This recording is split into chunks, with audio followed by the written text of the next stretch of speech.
अ, तो ये जो पूरा हफ्ता बीच में बाजार में गुजरा है, मतलब ऐसा ही अगर कारोबार चलना है तो बीएसई एनएसई को सोचना चाहिए कि भाई क्यों चलाना है इन 4 दिनों में एक्सचेंज को। मतलब आप दिसंबर के अंतिम हफ्ते में पूरा ही छुट्टी कर दीजिए, दुनिया भर में होता ही है, ज्यादातर देशों में कई बार होता है। अगर आपको इतने मतलब लैकलस्टर एनवायरनमेंट में जिसमें कोई चाल नहीं है, कोई वॉल्यूम नहीं है, एक्सचेंज वाले भी अपना आराम करें, मस्ती करें।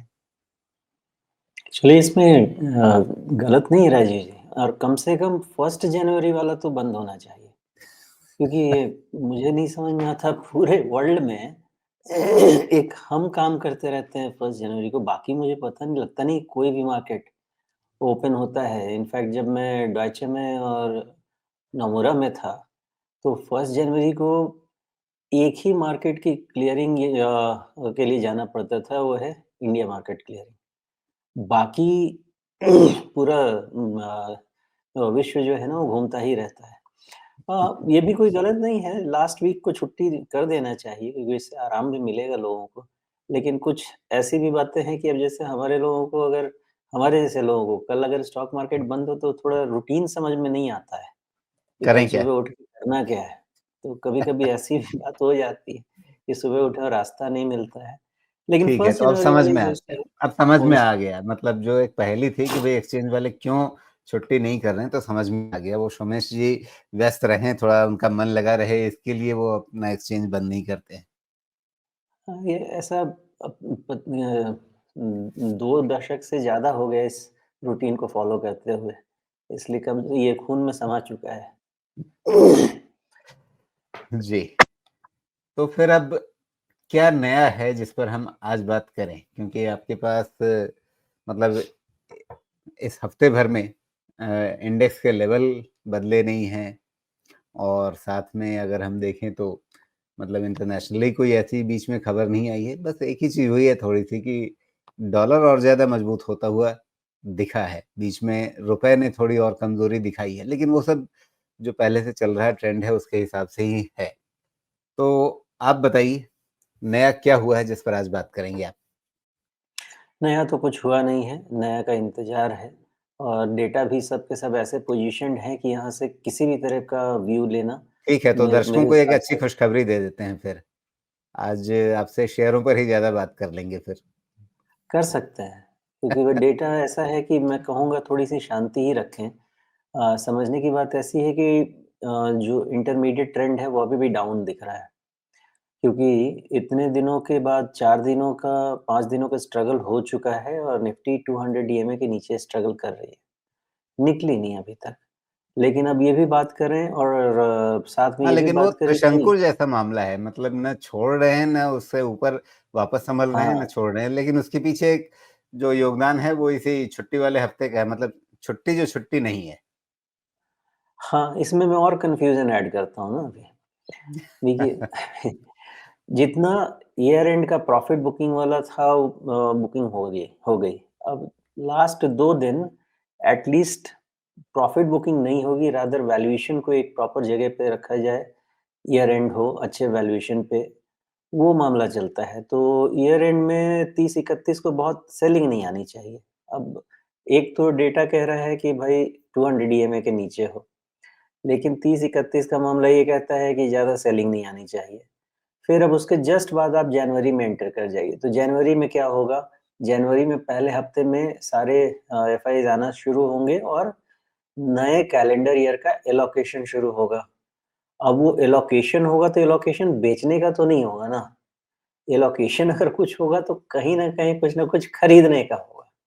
तो अलग कन्फ्यूज़न है कि अब एलोकेशन तो खरीदने का होता है भाई साहब, लेकिन 200 डीएमए के नीचे है तो उसका क्या निष्कर्ष निकाला जाए? तो यहाँ पे भी डाइकोटॉमी है। चौथा फैक्टर आ जाइए, सेकंड वीक से क्वार्टरली रिज़ल्ट शुरू हो जाएगा। क्वार्टरली रिज़ल्ट में हम वैसे ही लो एक्सपेक्टेशन, लो मोराल से जा रहे हैं। अब वहाँ जाके और भी मोराल अगर खराब हो तो बात अलग है, अगर इतना लो एक्सपेक्टेशन से जा रहे हैं और मीट एक्सपेक्टेशन से थोड़ा भी बेहतर अगर रिज़ल्ट आता है तो वो भी पॉज़िटिव हो सकता है। मतलब ऐसा है कि अभी 1 से 2 हफ्ते इंडेक्स कुछ खास समझ में नहीं आएगा, लेकिन फिर भी स्ट्रैटेजी बना सकते हैं, वो बनाएँगे।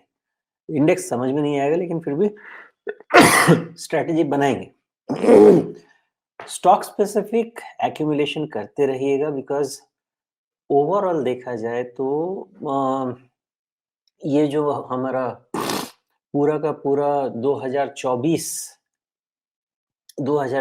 जो हमारा इंडेक्स का गया ना, ये बहुत आप ये कह सकते हैं कि ठीक-ठाक रिटर्न कह सकते हैं, लेकिन कोई बहुत ज़्यादा अच्छा रिटर्न बोलें ऐसा भी कुछ नहीं है। क्योंकि हमारा क्लोज़ अगर देखेंगे तो 21,730 का क्लोज़ था दिसंबर 2023 का। और अभी का क्लोज़ आप देखें तो करीब 23,800 13 तो 10% 10% के आसपास का मामला बनता है। तो 10% का रिटर्न में ऐसा कोई भी बढ़िया रिटर्न तो नहीं कहा जा सकता इसको बिकॉज़ इन्फ्लेशन प्लस 3% का रिटर्न हमको मिल रहा है इंडेक्स से। तो ये जो अगले साल निफ्टी बढ़ेगी ना, तो इसमें एक अच्छी बात ये हो जाएगी हमारे लिए, ये कैलेंडर ईयर में बहुत निफ्टी की रैली एक्सटेंसिव नहीं हुई है, मॉडरेट रैली है। तो हो सकता है कि अगले साल के लिए ये अच्छी बात हो। May not be for first half, may be for second half, remember this. तो ये फेवर में ही जाना चाहिए फैक्टर निफ्टी के और अगले साल में भी आप समझिए कि सेम 10-12% निफ्टी से रिटर्न आप एक्सपेक्ट कर सकते हैं।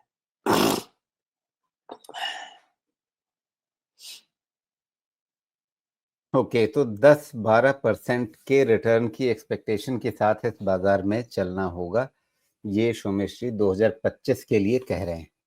एक इंटरेस्टिंग बात सोमेश जी ये है कि जनवरी जुलाई में हर बार हम लोग सर्वेक्षण करते हैं जिसमें शेयर बाजार के बहुत सारे लगभग 50 के आसपास पार्टिसिपेंट्स जो बड़े नाम हैं वो इसमें हिस्सा लेते हैं और उसमें आप भी शामिल हैं, नियमित रूप से आप भी उसमें जवाब देते हैं। और दिलचस्प बात ये है कि वास्तविक प्रदर्शन चाहे 20% का रहे या -5% 10% का रहे, लेकिन जो प्रोजेक्शन होता है साल की शुरुआत में, वो हमेशा ही वो 9-10% के आसपास होता है औसत। इंडिविजुअल्स के अलग-अलग प्रोजेक्शन होते हैं, लेकिन ऑन एन एवरेज अगर आप कंसेंसस उसको मान लें बाजार का, तो ये मान के लोग चलते हैं कि 10-11% मिल जाए, बढ़िया है। तो क्या ये इस बाजार की एक स्वाभाविक चाल है?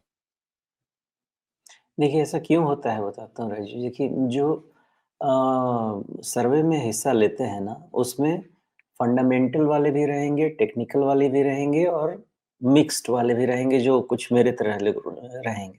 क्योंकि मैं ना सिर्फ फंडामेंटल पे चलता हूँ ना टेक्निकल। तो फंडामेंटल वाले मोस्टली बहुत कंजर्वेटिव चलेंगे और जो टेक्निकल वाले हैं मोस्टली बहुत एग्रेसिव चलेंगे और हमारे जैसे लोग होंगे जो कि एक बीच का रास्ता निकाल के चलेंगे। और मार्केट का रिटर्न कैसे कैलकुलेट होगा? पहले मार्केट के पहले रिटर्न कैलकुलेट किया जाता है कि इस बारी नॉमिनल जीडीपी से क्या एक्सपेक्टेशन है। नॉमिनल जीडीपी से नॉर्मली आपका 12% का एक्सपेक्टेशन रहेगा साल का। अगर 12% का एक्सपेक्टेशन है ना राजीव जी, तो आप यहाँ से 30 साल पहले चले जाइए। 30 साल का निफ्टी का सीएजीआर आपको करीब 11% का मिलेगा। उसको 3 पॉकेट में डिवाइड कीजिए, फिर 20 साल का सीएजीआर लीजिए। 20 साल का सीएजीआर आपको करीब-करीब 13.5% का मिलेगा। 13.5 टू 14% के रेंज का मिलेगा। लास्ट 10 इयर्स का निकालेंगे तो फिर वो 11% के रेंज का मिलेगा। लॉन्ग टर्म सीएजीआर जो है ना निफ्टी का और सेंसेक्स का, ये करीब-करीब आपका नॉमिनल जीडीपी के आसपास एवरेज हो जाता है। कोई-कोई साल अगर बेटर करना होता है तो Nifty can do better by 1.25 times to 1.5 times. इतना मार्जिन डिफरेंस आता है, उसमें हमको रीड करना होता है कि सरकार का क्या इनिशिएटिव है, इंटरेस्ट रेट का क्या सिचुएशन है या कहीं ऐसा सिचुएशन है कि इस साल का जीडीपी थोड़ा बेटर होने का कारण है। इसलिए जो भी आपके प्रोजेक्शंस आप नॉर्मली देखेंगे वो 12 टू 18% के रेंज में निफ्टी के प्रोजेक्शंस जाएंगे and the reason is this, जिस हिसाब से मूव करता है। तो कुछ जो कंजर्वेटिव फंडामेंटल एनालिस्ट होंगे आपको 9-10% 8% के रेंज में भी लेके जाएंगे और कुछ 18% टेक्निकल वाले भी जाएंगे क्योंकि वैल्यूएशन के हिसाब से देखेंगे तो टेक्निकल वाला सबसे ज्यादा आपको एग्रेसिव टारगेट देगा। ये रीज़न है कि हमको वो मॉडरेशन रखना पड़ता है। लेकिन निफ्टी एक इंडेक्स में सिर्फ़ आप समझिए कि 50 स्टॉक है। वो पूरा यूनिवर्स नहीं है। अगर मिड कैप उठा के देखेंगे तो 25% के ऊपर का रिटर्न दिया लास्ट ईयर। स्मॉल कैप दिया इतना रिटर्न लास्ट ईयर। तो बड़ा वाला जो फैमिली है उसमें रिटर्न मिला। हम एक बैरोमीटर जो निफ्टी और सेंसेक्स एज़ बैरोमीटर लेके चलते हैं कि कितना बन सकता है। तो 12% के आसपास निफ्टी एज़ बैरोमीटर दे सकता है एंड देयरफॉर हम कितना अच्छा कर सकते हैं? हम 15-20% के रेंज में फिर कर सकते जी। तो 15-20% का इस बाज़ार से पैसा कमाना, वो एक मतलब कहें कि सहज टारगेट है। मतलब जो अचीवेबल है और मतलब अच्छा भी लगेगा अगर उतना मिल जाए तो। उससे ज़्यादा करने की कोशिश करेंगे तो कहीं उल्टा ना दाँव पड़ जाए। बहुत कंज़र्वेटिव होकर के चलेंगे तो बाज़ार के पोटेंशियल का फ़ायदा नहीं ले पाएँगे। तो आपको इस हिसाब से एक मध्यम मार्ग के हिसाब से अपनी उम्मीदें और उसी हिसाब से अपनी रणनीति ये लेकर के चलना है। ठीक है। तो अब मोटा-मोटा बताइए कि भई ठीक है, थोड़ा बहुत तो ऊपर-नीचे चलता रहेगा लेकिन इस पूरे साल के लिए अब क्योंकि आज 28 तारीख हो गई, तो एक तरह से कहिए कि इस 2024 की समीक्षा और 2025 के लिए रणनीति, ये एक तरह से इसका दिन बनता है साप्ताहिक समीक्षा के लिए के नज़रिए से। क्या करना है 2025 में? और उससे हैं। पहले 2000 2024 का एक मोटा-मोटा रफ स्केच अगर आप खींचना चाहें अपनी नज़र में, अपने शब्दों में, तो वो क्या है? 2024 मेरे हिसाब से मेरे एक्सपेक्टेशन के हिसाब से ही गया है। बिकॉज़ 2024 में इंटरेस्ट रेट कट शुरू नहीं हुआ, फिर भी हमारा मिड कैप और स्मॉल कैप ने अच्छा रिटर्न दिया बिकॉज़ फर्स्ट हाफ ऑफ 2024 हमारे कॉर्पोरेट रिजल्ट्स में बहुत इश्यूज़ नहीं थे, रादर अच्छे रहे। तो उसके हिसाब से फर्स्ट हाफ के रिजल्ट के हिसाब से आप समझें कि फर्स्ट 3 क्वार्टर्स निफ्टी अच्छा खींच गया। सितंबर में निफ्टी का पीक बन गया था जहाँ तक मुझे याद है, सितंबर या अक्टूबर में बना होगा, जैसे नॉर्मली बनता है। और अक्टूबर में इसलिए बन गया कि थर्ड क्वार्टर के रिजल्ट से क्लियर हो गया कि भाई इन्फ्लेशन का असर है, इंटरेस्ट रेट का असर है, जीडीपी ग्रोथ ठीक नहीं आ रही है, कॉर्पोरेट प्रॉफिटेबिलिटी पे इम्पैक्ट है। इसलिए थर्ड क्वार्टर के बाद हमारा मार्केट जैसे थम जाता है, थम गया है। अब इसको फिलिप मिलेगा मोस्टली जून क्वार्टर 25 में जो आएगा, उसके बाद मेजर फिलिप मिलेगा। इन बिटवीन थोड़ा बहुत आप समझिए कि 5% ऊपर-नीचे मूवमेंट देती रहेगी निफ्टी। लेकिन बड़ा मूवमेंट मुझे लगता है कि जून क्वार्टर का जब तक जीडीपी नंबर या मार्च क्वार्टर से एक अच्छा कॉर्पोरेट प्रॉफिट ग्रोथ का अंदाज़ा लग जाए, तब तक बहुत बड़ा रिटर्न नहीं देगा निफ्टी। तो यहाँ फर्स्ट हाफ मेरे एक्सपेक्टेशन से बुरा नहीं गया है।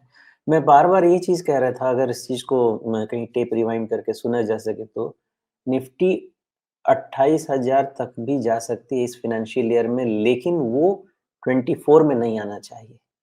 क्योंकि 24 में अगर 28,000 आ गया होता राजीव जी, तो ये बाज़ार आपका 20% करेक्शन वाला बाज़ार बन जाता था। Because ahead of time run हो जाता, आपका प्राइस अर्निंग मल्टीपल उतना ज़्यादा एक्सपेंसिव हो जाता, हाई इंटरेस्ट रेट सिनेरियो में।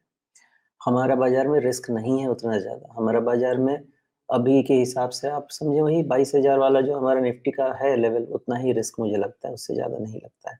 23,500 के रेंज में वैसे भी बाउंस होना चाहिए, लेकिन जो एकदम नीचे वाला लेवल देखना है तो 22,000 के नीचे वाला निफ्टी लगता नहीं है।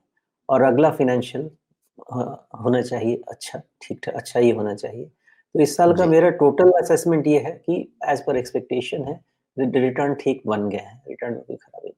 ठीक है। अब यहाँ से अगले साल की रणनीति 2025 में कैसे तैयारी करनी? भई हमारे लिए एक दुविधा होती है, जब कैलेंडर साल शुरू होता है, उस समय भी हम एक बार सालाना रणनीति के बारे में सोचते-विचारते हैं। फिर फाइनेंशियल ईयर खत्म होता है, तो उस समय भी एक बार सोचते हैं, 3 महीने का फ़र्क रहता है। तो एक बार हमें 2 तरीके से या 2 बार सालाना रिव्यू करने का मौका मिलता है। अच्छा भी है और मतलब थोड़ा उसमें कॉम्प्लेक्सिटी भी है। ये फ़र्क होना भी चाहिए हमारे सोच में राजीव जी। रीज़न इज़ कि वर्ल्ड में कंट्रीज़ कैलेंडर ईयर भी फ़ॉलो करते हैं और वर्ल्ड में कंट्रीज़ फाइनेंशियल ईयर भी फ़ॉलो करते हैं। इसलिए 2 जगह तो हमको अपना टारगेट रीसेट और स्ट्रैटेजी रीसेट करना ही पड़ेगा। और सारे खतरे अगर याद हों, तो सारे खतरे जनवरी से लेके मई तक के रेंज में ही देखे गए हैं, जो मेजर खतरे हैं।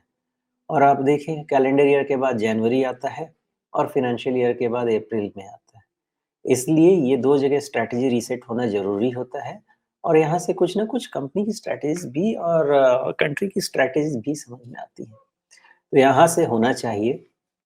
मैं अब मेनली सॉफ्टवेयर इंटरेस्ट रेट बायस वाला प्रेडिक्शन में अब जा रहा हूँ और लिक्विडिटी इम्प्रूवमेंट वाले बायस पे मैं जा रहा हूँ और इससे मेरा अंदाज़ा ऐसा है कि ये ऐसा ऐसा जब भी होगा ऐसा जब भी होगा तो ये कंज़म्पशन एंड कंज़म्पशन रिलेटेड चीज़ों को बहुत बढ़ावा देगा।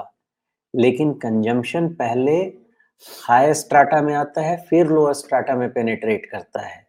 इसलिए जी, जहाँ से कंज़म्पशन आएगा भी ना, तो ऐसा नहीं है कि सीधा रूरल कंज़म्पशन इम्प्रूव हो जाएगा। I have my own doubts लेकिन अर्बन प्रीमियम लग्ज़री कंज़म्पशन तो चल ही रहा है, वो और ज़्यादा इम्प्रूव होगा। तो हमारी स्ट्रैटेजी कंजम्पशन की होनी चाहिए लेकिन हायर स्ट्राटा से शुरू होके धीरे-धीरे उसको रोटेशनल बेसिस पे मास पेनिट्रेशन जो पिरामिड का लोअर लेवल पे है जी। वहाँ लेके जाएँगे। लेकिन शोभिश जी, जब इस साल जनवरी में या जुलाई में हम लोगों से बात करते थे तो लोग ये आम तौर पे कंसेंसस ये था कि हाँ, ठीक है, toward the end of the calendar year शायद रेट कट हो। मतलब लोग ये सोच रहे थे कि देरी होगी लेकिन इस कैलेंडर ईयर में तो शुरू हो जाएगी ब्याज दरों में कटौती आरबीआई की ओर से। वो फेडरल रिज़र्व की ओर से हुई लेकिन आरबीआई की ओर से अभी नहीं हुई और फेडरल रिज़र्व ने अभी पिछली बार जो एक तरह से कह दिया या बाज़ार ने उसको जैसे इंटरप्रेट किया कि भई 2025 में जिस गति से सोच रहे थे, उस गति से नहीं होना है।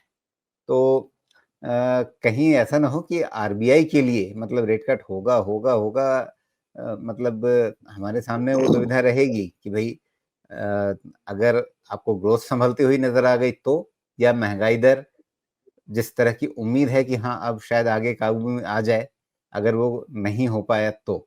मतलब 2 तरफ से आपको ये संभावना बनती है कि भई शायद रेट कट टल जाए या पता नहीं कब तक टल जाए। अच्छा जी, देखिए हमारा जो एस्टिमेट हमने डिस्कस किया था उस हिसाब से नवंबर के बाद कभी भी रेट कट शुरू हो सकता था। रेट कट से इम्पैक्ट क्या होता है? रेट कट से इम्पैक्ट होता है एक तो आपकी कॉस्ट ऑफ डेट कम होती है और मार्केट में लिक्विडिटी भी बढ़ती है बिकॉज़ आप ज़्यादा से ज़्यादा क्रेडिट स्प्रेड कर सकते हैं। शुरुआत कोई ज़रूरी नहीं है कि रेट कट से ही हो, जो सीआरआर कट हुआ है, वो एक स्टेप टुवर्ड्स रेट कट ही है। जिससे आपके मार्केट में पहले लिक्विडिटी इन्फ्यूजन शुरू हो गया है और अब आप आने वाले समय में रेट कट भी देखेंगे वो इनएविटेबल चीज़ है। इकोनॉमिक्स ऐसी चीज़ है ना कि वो अपने आप को एडजस्ट करेगी ही। आप जंगल काट के घर बनाएँगे तो बाढ़ आएगा, बाढ़ में घर बहेगा ही जंगल में, वैसे ही इकोनॉमिक्स है। ये एडजस्टमेंट होना ही होना है मेरे हिसाब से। ये शुरुआत हो चुकी है हाँ, रेट कट का पहला स्टेप आरबीआई ने इसलिए लिया सीआरआर कट बिकॉज़ इन्फ्लेशन पे एक व्यू बाकी है और मे बी इसलिए भी ये व्यू लिया गया होगा बिकॉज़ बिकॉज़ एक बारी ट्रम्प का आ जाए 20 तारीख के आसपास जनवरी में और उसके बाद उनकी पॉलिसीज़ पे थोड़ी क्लैरिटी आ जाए, बोरोइंग्स पे क्लैरिटी आ जाए, टैरिफ वॉर पे क्लैरिटी आ जाए, तो थोड़ा उससे एक इन्फ्लेशन का कम्फर्ट या डिस्कम्फर्ट शुरू समझ में आए और फिर उसके बाद रेट कट हो। रेट कट यूएस में स्टार्ट हो चुका है, वहाँ पे और कंटिन्यू होगा। क्यों कंटिन्यू होगा? बिकॉज़ यूएस का ओवरऑल डेट आप देखेंगे ना, तो हाउसहोल्ड डेट तो कम हो रहा है। 2008 के क्राइसिस के बाद उतना कभी मैंने देखा नहीं वो डेट लेवल, उससे नीचे ही आ रहा है। लेकिन वहाँ का गवर्नमेंट डेट बहुत बढ़ रहा है और कोविड के बाद बढ़ता ही जा रहा है, कम हो ही नहीं रहा है। हर किसी महीने हम सुनते हैं गवर्नमेंट शटडाउन होने वाला है यूएस में, क्योंकि डेट सीलिंग आने वाली है। वहाँ जो डेट बढ़ रहा है, वो गवर्नमेंट का बढ़ रहा है और डेट सर्विसिंग गवर्नमेंट के लिए बहुत बड़ा हेडेक बन जाएगी अगर रेट कट नहीं होगा तो और यूएस में रेट कट होगा और हमारे यहाँ नहीं कट होगा तो हमारे लिए बहुत बड़ा हेडेक बन जाएगा क्योंकि हमको ग्लोबली अलाइन होना ही होना होगा एंड देयरफॉर हमारे यहाँ रेट कट होगा होगा ही होगा।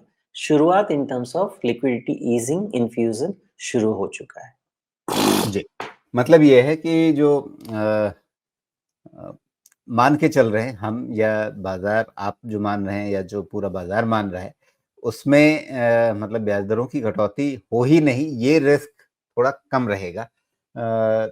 देर-सवेर लेकिन इस नए साल में 2025 में ब्याज दरों में कटौती शुरू हो जाएगी। ये आप कह रहे हैं। अब थोड़ा-सा जो सेक्टोरल इंडिसेज हैं उन पे निगाह डाल लें या उससे पहले 2025 निफ्टी का साल रहेगा, सेंसेक्स निफ्टी का, या मिड कैप स्मॉल कैप का साल रहेगा? मिड कैप स्मॉल का साल रहेगा, लेकिन मेरे हिसाब से किसी भी इंडेक्स का साल नहीं रहेगा। Even with in mid cap और स्मॉल कैप इंडेक्स में हो सकता है आपको बहुत ज़्यादा तेज़ी न मिले, लेकिन मिड कैप और स्मॉल कैप और माइक्रो कैप स्टॉक्स लीड करेंगे। इवन एफवाई 26 की रैली 2026 कैलेंडर ईयर का भी रैली और एफवाई 26 का भी रैली वो लीड करेंगे, क्योंकि समय जा चुका है। इंडेक्स आपका बेस्ट परफॉर्म तब करता है जब आपको मेरे पास, रमेश कुमार के पास नहीं आना पड़ता है अपना पोर्टफोलियो बनाने के लिए। लेकिन जब आपको मेरे पास आना पड़ता है पोर्टफोलियो बनाने के लिए, इसका मतलब समझ लीजिए कि इंडेक्स परफॉर्म नहीं करेगा, लेकिन स्टिल उसके अंदर के स्टॉक्स परफॉर्म करने वाले हैं और वो करेंगे। एंड देयरफॉर मेरा ऐसा अंदाजा है कि किसी भी इंडेक्स से आपको मेजर बहुत एक्साइटमेंट नहीं मिलेगा अगले कैलेंडर में, लेकिन बाजार में मिड कैप और स्मॉल कैप से अच्छा पैसा बनेगा। जी। तो मिड कैप स्मॉल कैप ही पैसा बना करके देंगे, लेकिन उसमें आपको सेलेक्टिव होना पड़ेगा, चुनना पड़ेगा, और वो स्टॉक सिलेक्शन की स्किल जो है वो काम करेगी।